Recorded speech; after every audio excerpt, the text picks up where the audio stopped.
Take this as your first taste of UP education, ika nga.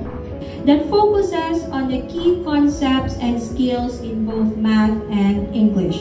A sunflower grows from light and positivity even when planted in poor soil. So this experience can offer you a lot depending on how you utilize this opportunity. Be a sunflower and face the sun. Get as much sunlight as you can and bloom to the most vibrant version of yourself. Try.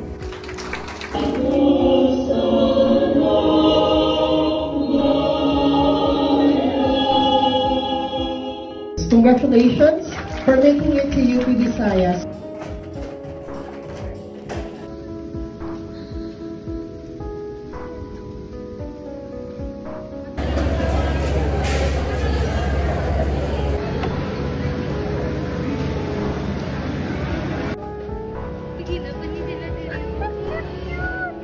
Why are you there?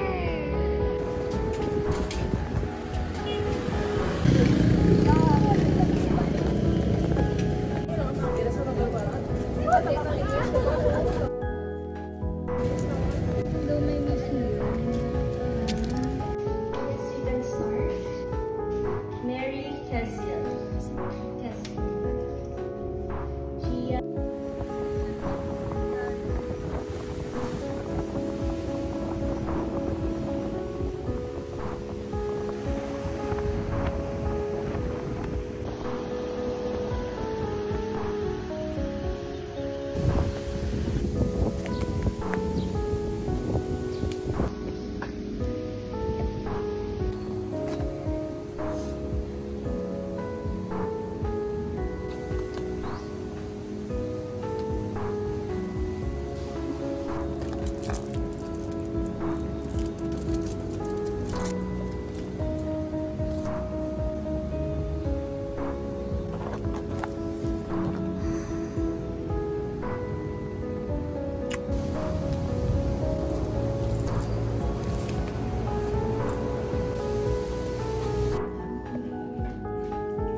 So this diagnostic exam is good for 2 hours. The time is 3:35 and your 2 hours will start now.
Perhaps you can have you heard of people from the same degree programs as you. So you might. Guys, hindi ko mabuhat. Hindi ko mabuhat.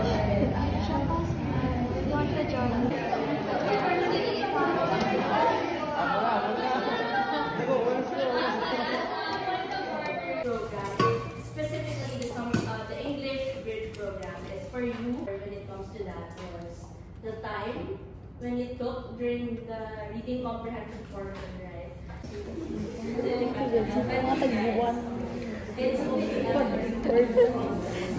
Okay, so this is our first playlist for today and our last portion of today's meeting. Before you go, please submit your papers.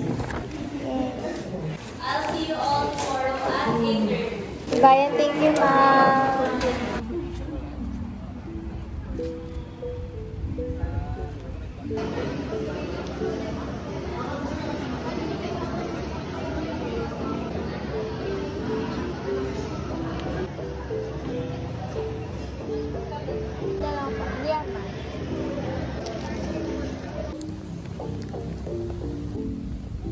Thank you.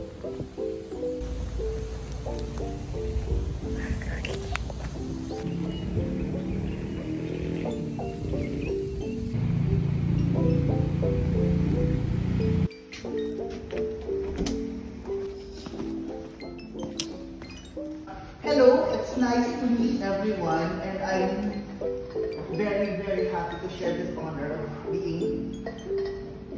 to be your first teacher sa university, and I'm so happy for everyone na in-choose niyo ang hindi naman halos yung bata ko. Anyway, or silver lining. Silver lining sa akin at least is that syempre mag-introduce na lang tayo ng ourselves.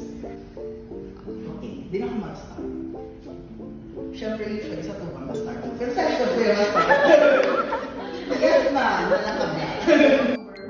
Because it is a ratio between negatives. For example, yung 0.25, yung 1.04, or 7.1.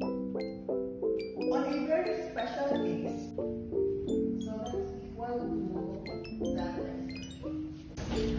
Pero let's end. Again, welcome sa University of the Philippines, Visayas. So happy to see you. See you tomorrow. Wala na pumunta bukas.